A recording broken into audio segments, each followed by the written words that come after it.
Dans cette vidéo, nous allons parler de moments d'un vecteur aléatoire et de covariance.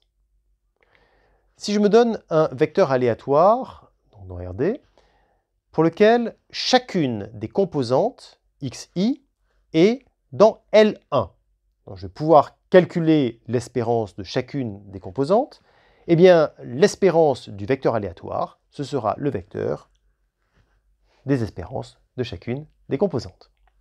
Permettez-moi tout de suite de vous donner un exemple.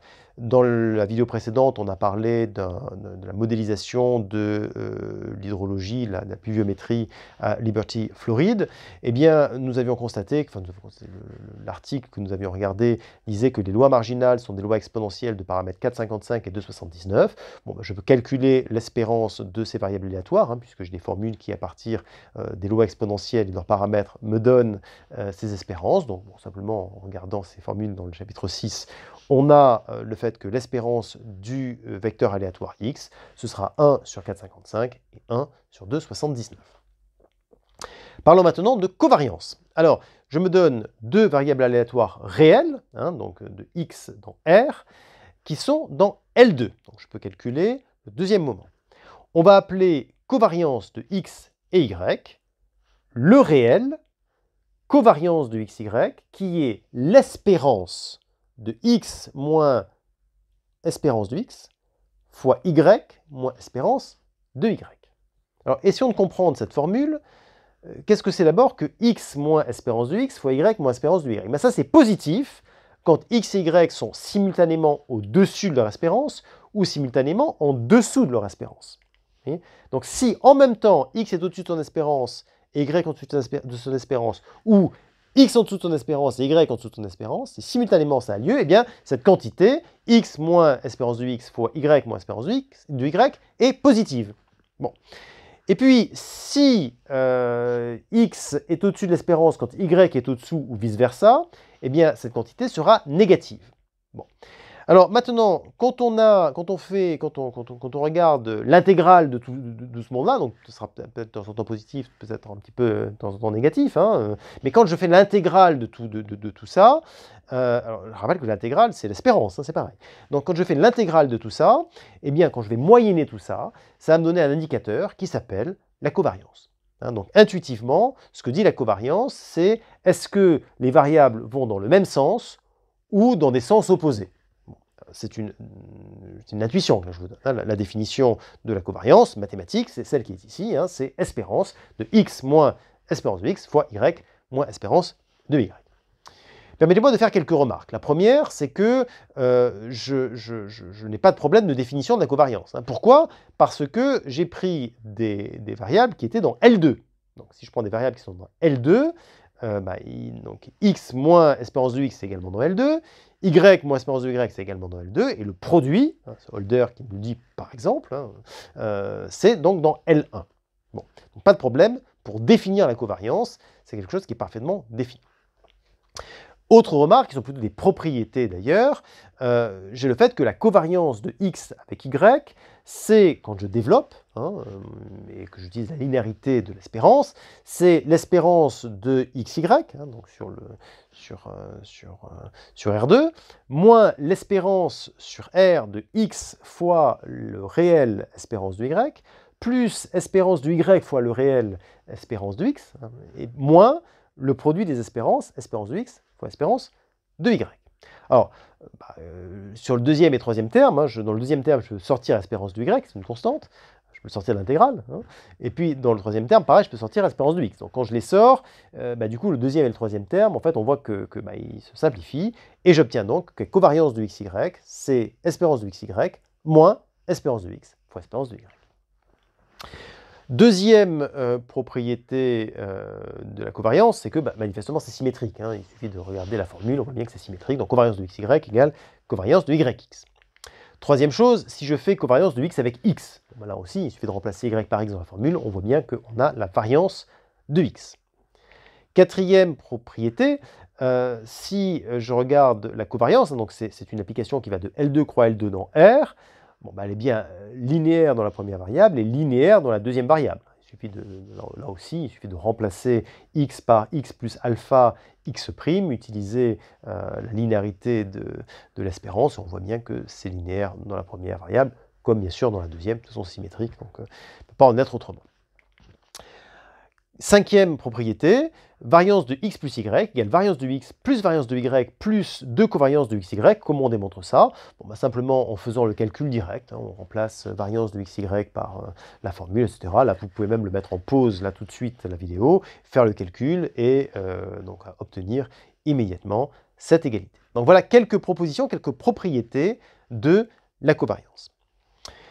Je vais vous donner maintenant une proposition qui s'appelle l'inégalité de Cauchy-Schwarz. Alors, l'inégalité de Cauchy-Schwarz, on en avait déjà entendu parler. Hein. Ce qu'on connaissait de l'inégalité de Cauchy-Schwarz, c'était que la valeur absolue d'un produit scalaire était plus petite que le produit des normes, hein, dans un espace de Hilbert. Ça, c'est quelque chose qu'on avait appelé l'inégalité de Cauchy-Schwarz. Donc, nouvelle proposition qui s'appelle aussi l'inégalité de Cauchy-Schwarz, c'est valeur absolue de la covariance de xy plus petite que racine carrée de variance de x fois racine carrée de variance de y. Bon. Soit dit en passant, donc c'est racine carrée de variance de x, vous savez bien, hein, c'est l'écart type de x, et racine carrée de variance de y, c'est l'écart type de y. Je peux le réécrire évidemment comme ça. Alors, comment démontre-t-on cette proposition qui porte le nom d'inégalité de Cauchy-Schwarz? Eh bien, on va la démontrer en utilisant l'inégalité de Cauchy-Schwarz qu'on connaît. Hein. Alors, comment on fait?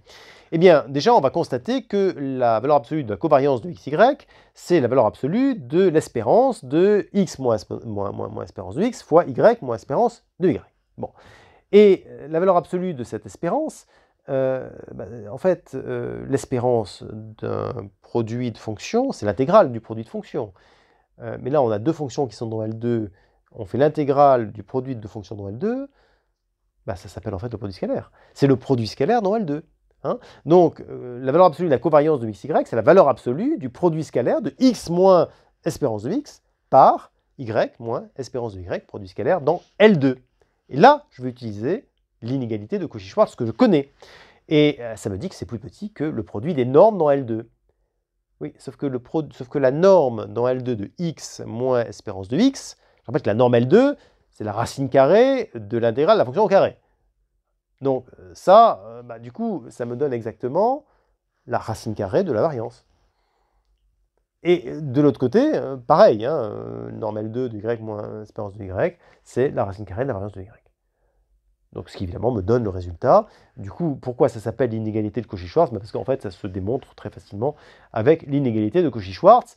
Et bien sûr, pour les écarts types, il en est de même. Alors, il y a une deuxième raison pour laquelle ça s'appelle l'inégalité de Cauchy-Schwarz. On verra ça tout à l'heure, dans quelques instants. On va constater que... on va reparler de la covariance. Produit scalaire covariance, on va y revenir. Bon, donc voilà pour la démonstration de cette proposition. Je vais, à ce stade, constater que, puisque la covariance est en valeur absolue majorée par le produit des écarts types, si je divise la covariance par le produit des écarts types, hein, le produit des écarts types c'est forcément positif, si je divise par le produit des écarts types, eh bien le quotient sera donc en valeur absolue plus petit que 1, c'est-à-dire qu'il sera compris entre moins 1 et 1. Eh bien ça, on va l'appeler le coefficient de corrélation linéaire. Bien sûr, il faut supposer que les écarts types sont non nuls, donc que la variance est non nulle, hein, on pourra faire ça. Bon. Eh bien, vous voyez, ce coefficient de corrélation linéaire, du coup, là, c'est un petit peu une normalisation hein, de ma covariance. C'est une quantité qui sera comprise entre moins 1 et 1. Alors, ce qui est intéressant dans cette formule, c'est que, du coup, la covariance, on va pouvoir l'exprimer comme étant le produit des écarts types fois ce nombre, hein, ce coefficient de corrélation linéaire, ce qui, si on le réécrit avec le produit scalaire qu'on a utilisé tout à l'heure, on a du coup le produit scalaire dans L2 de x moins espérance de x par y moins espérance de y, qui est égal à donc, les deux produits de normes, hein, qui sont donc, les deux écarts types, fois un coefficient ρ du xy. Oui, sauf qu'un produit scalaire qui est égal au produit des normes fois un coefficient, ce coefficient, en général, ça s'appelle le cosinus de l'angle. Hein. Alors, posons tout de suite U égale x moins espérance de x, V égale y moins espérance de y, et cosinus θ égale ρ de x, y. Ben, je peux, hein, puisque ρ de x, y, hein, le coefficient de corrélation linéaire, il est compris entre moins 1 et 1. Autrement, je pose θ égale arc cos de ce ρ. Bon, eh bien, regardez sur la figure, qu'est-ce que je suis en train de dire? Je suis en train de dire que ce coefficient de corrélation linéaire, donc il est lié à l'angle que forment les vecteurs u et v, me donne une information sur la manière dont il se comporte. Vous voyez, déjà, si ρ est positif, c'est-à-dire si l'angle est compris entre 0 et pi sur 2, u et v, c'est cohérent avec l'idée qu'on avait qu'ils allaient dans le même sens. A contrario, si ρ est négatif, donc θ est plus grand que pi sur 2, entre pi sur 2 et pi, eh bien on a tendance à penser que u et v vont dans des sens différents, hein, enfin, l'angle est obtus. Bon. Ça, c'est la première chose. La deuxième chose, c'est que si je regarde ce coefficient de corrélation linéaire, si ρ est égal à 1 ou moins 1, bah, s'il est égal à 1, ça veut dire que l'angle θ, c'est 0, hein, donc x et y sont collinaires, ils vont dans le même sens, et si ρ de xy égale moins 1, ça veut donc dire que θ vaut pi, et dans ce cas, c'est qu'ils sont bien collinaires aussi, mais ils vont dans des sens opposés. Vous voyez? Donc, ce coefficient de corrélation linéaire, ce qu'il me donne, c'est une information sur une relation entre u et v en termes de, finalement, une espèce de relation linéaire. Ce qu'on est en train de dire, c'est que x et y, si je prends deux variables aléatoires, eh bien, le coefficient de corrélation linéaire est égal à 1 ou moins 1, va être équivalent à notre capacité à écrire y sous la forme ax plus b. Et du coup, on s'attend à ce que plus le coefficient de corrélation linéaire est proche de 1, plus y moins ax moins b va pouvoir être estimé par une quantité petite. Bon, là, on reviendra sur ce type de choses lorsque vous ferez votre cours de traitement de données hein, au deuxième semestre. Alors, proposition, si x et y sont deux variables aléatoires dans L2, si elles sont indépendantes, eh bien automatiquement, on aura la covariance de x, y qui sera égale à 0. Si en plus la variance est nulle, je peux diviser par le produit des écarts-types, et donc le coefficient de corrélation linéaire sera nul. Comment je démontre ça? Simplement en appliquant le fait que si x et y sont indépendantes, l'espérance du xy moins le produit des espérances est nul. Ça, c'est la covariance, on l'a vu tout à l'heure. Je voudrais attirer votre attention sur un point important ici, c'est que x, y indépendant entraîne la covariance nulle, mais la réciproque est fausse. Ce n'est pas parce que la covariance de x, y est égale à 0 que x et y sont indépendants. En tout cas, pas dans le cas général. Bon. Je vous donne un exemple pour vous en convaincre. Si vous prenez la loi uniforme sur moins 1, 1, donc vous prenez une variable aléatoire qui suit cette loi, et vous prenez y qui est égal à x carré. Bon, alors clairement, elles ne sont pas indépendantes. Hein. Si vous voulez vous en convaincre, regardez la loi jointe, vous allez voir que ce n'est pas le produit des lois. Ça, voilà. En revanche, si vous calculez la covariance de x avec y, ce sera l'espérance de xy, là ça doit être x cube, moins le produit des espérances, donc espérance de x carré, moins espérance, fois espérance de x, ce que vous trouvez, c'est 0. Bon, donc vous voyez bien que vous avez deux variables aléatoires qui ne sont pas indépendantes, et pourtant leur covariance est nulle. Donc attention, c'est une application dans un sens. On va donner l'interprétation suivante, hein, c'est que la covariance ne mesure pas un degré de dépendance. Ça mesure un degré de dépendance affine. Hein. Finalement, est-ce que y peut s'exprimer sous la forme ax plus b ou pas? Oui, et là j'ai pris y égale x carré, hein, donc bon, oui, donc c'est pas le cas. Voilà. Donc voilà l'interprétation. Alors, on va donner une définition. La définition, c'est que si x et y sont deux variables aléatoires réelles, donc dans L2, hein, donc, un deuxième moment, eh bien on dit que x et y sont linéairement indépendantes si leur covariance est nulle. Vous voyez, donc l'indépendance entraîne l'indépendance linéaire, mais l'indépendance linéaire n'entraîne absolument pas l'indépendance. Alors, quand on dit indépendance linéaire, d'ailleurs, notez que ce n'est pas l'indépendance linéaire de l'algèbre linéaire, la définition qu'on connaît habituellement, hein, c'est linéairement indépendant, donc ça veut dire ici que covariance de x, y égale 0, c'est ça qu'on appelle indépendance linéaire. Alors, à ce stade, je voudrais faire une remarque sur la covariance. On a dit tout à l'heure que la covariance, donc c'est une application qui va de L2 croix à L2 dans R, et elle est bilinéaire, elle est symétrique, elle est positive. Alors, quand on dit ça, on a très envie de se poser la question, est-ce qu'elle est définie positive? Ben non, elle n'est pas définie positive, parce que, vous voyez, si vous faites la covariance de x avec x égale 0, ça ne va pas vous entraîner x égale 0. Ça va entraîner variance de x égale 0, qui va entraîner x, c'est une constante, mais cette constante peut ne pas être 0. Donc, on n'a pas un produit scalaire sur L2. Bon. En revanche, regardez ce qu'on peut faire. On peut définir une relation qui est donc sur les variables aléatoires, donc x en relation avec y, si leur différence est une constante. Voilà, je définis cette relation. Bon, alors cette relation, elle est bien réflexive. Hein. X est bien égal à x plus une constante. Constante égale 0, évidemment. Elle est également symétrique. Hein. Si j'ai y est égal à x plus alpha, bah, x est égal à y moins alpha. Bon, bah, c'est pas difficile. Et puis, elle est transitive. Hein. Si j'ai z qui est égal à y plus alpha et y est égal à x plus bêta, bon, on voit bien que z va être égal à x plus alpha plus bêta. Donc, il n'y a aucune difficulté pour montrer que la relation que je viens de définir est une relation d'équivalence. Bon. Alors maintenant que j'ai une relation d'équivalence, je peux prendre mon espace L2 et le diviser par cette relation d'équivalence. Je vais donc avoir des classes d'équivalence. Qu'est-ce que j'ai comme classe d'équivalence? Ben, je vais avoir dans chaque classe d'équivalence des variables aléatoires qui vont différer d'une constante. Hein. Dès que j'ai une classe d'équivalence, ben, toutes les variables aléatoires dans cette classe d'équivalence, leur seule différence, ça va être une constante. Hein. D'accord? Donc ce que ça veut dire, c'est que finalement, je peux prendre un représentant de la classe d'équivalence, je vais prendre un représentant avec une espérance donnée. Par exemple, une espérance nulle. Ah bah oui, si je prends dans chaque classe la variable aléatoire d'espérance nulle, ça va être un représentant particulier, intéressant, qui va du coup représenter sa classe d'équivalence. Bon, donc une variable aléatoire d'espérance nulle s'appelle une variable aléatoire centrée. Hein. Donc ce que je suis en train de dire, c'est que quand je quotiente L2 par ma relation d'équivalence, ce que j'obtiens, c'est un espace que je peux identifier aux variables aléatoires centrées, admettant un moment d'ordre 2.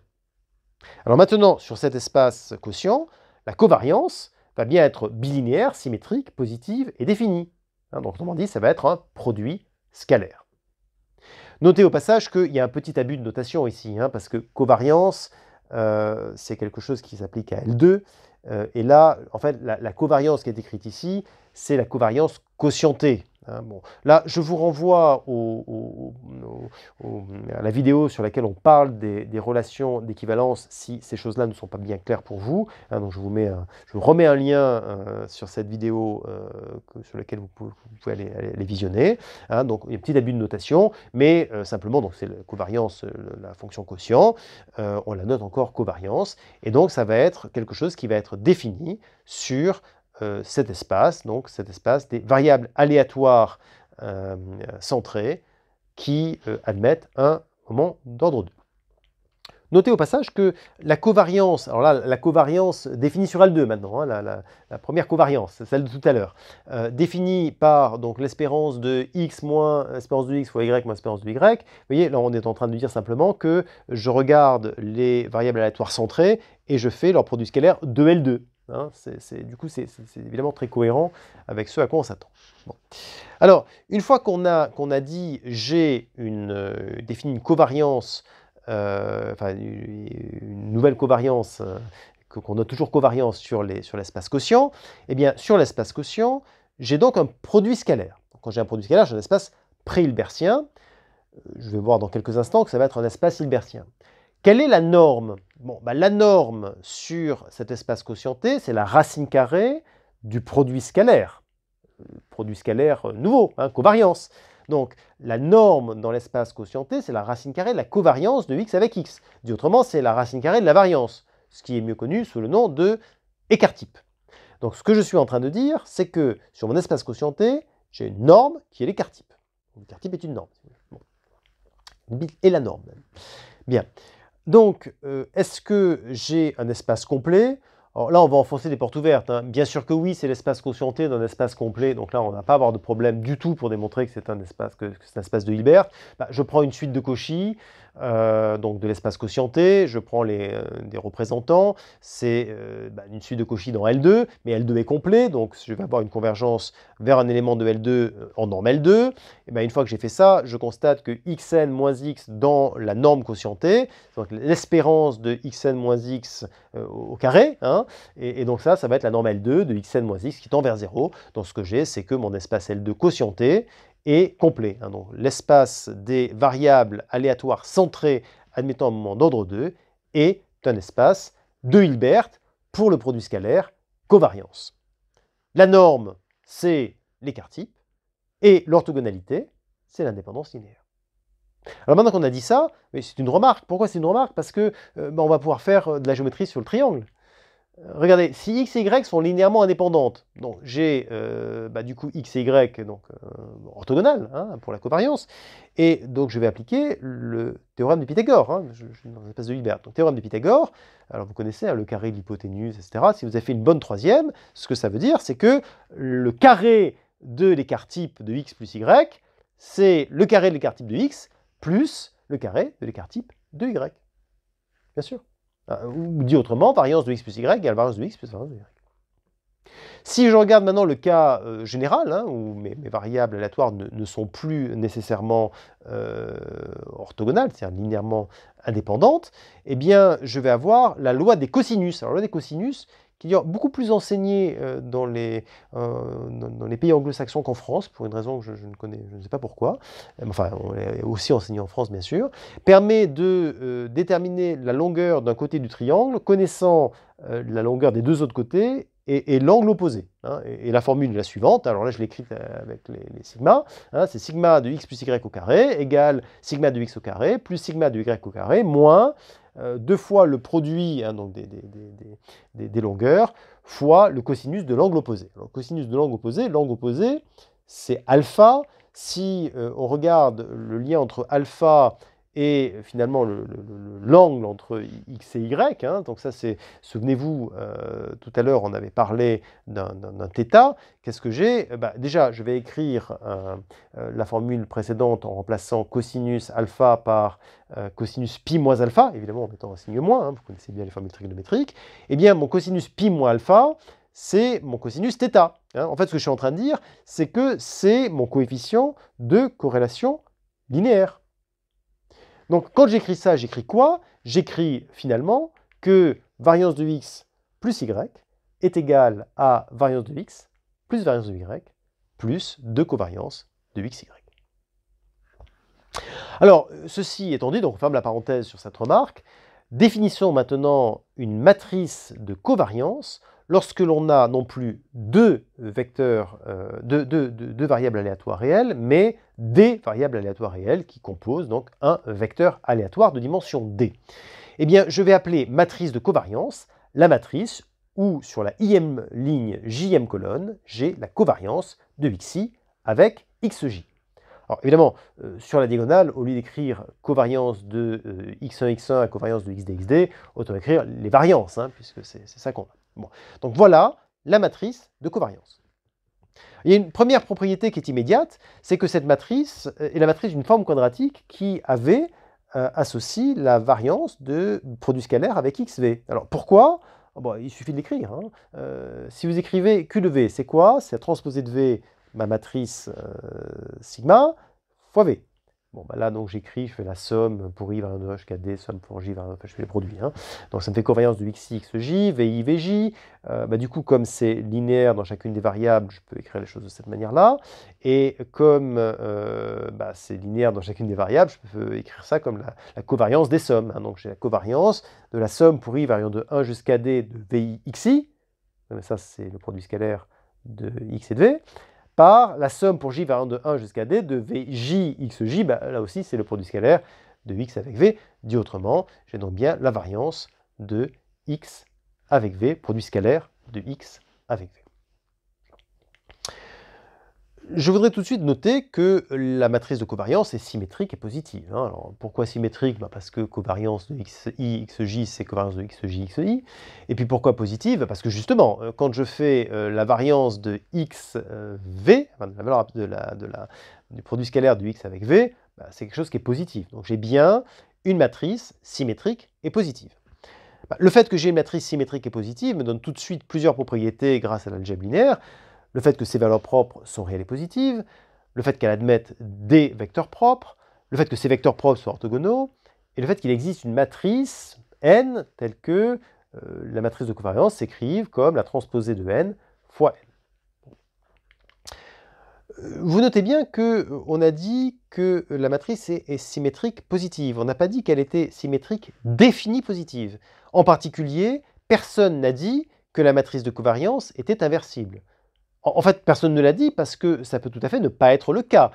Lorsque la matrice de covariance n'est pas de rang maximal, ça veut simplement dire que certains vecteurs aléatoires vont s'exprimer comme combinaison linéaire des autres. Alors, je voudrais terminer cette vidéo par quelques remarques. La première, donc on l'a déjà dit, mais je vais le redire, hein, c'est que la covariance ne mesure pas l'indépendance. Elle mesure l'indépendance linéaire. Donc ça, c'est un point important.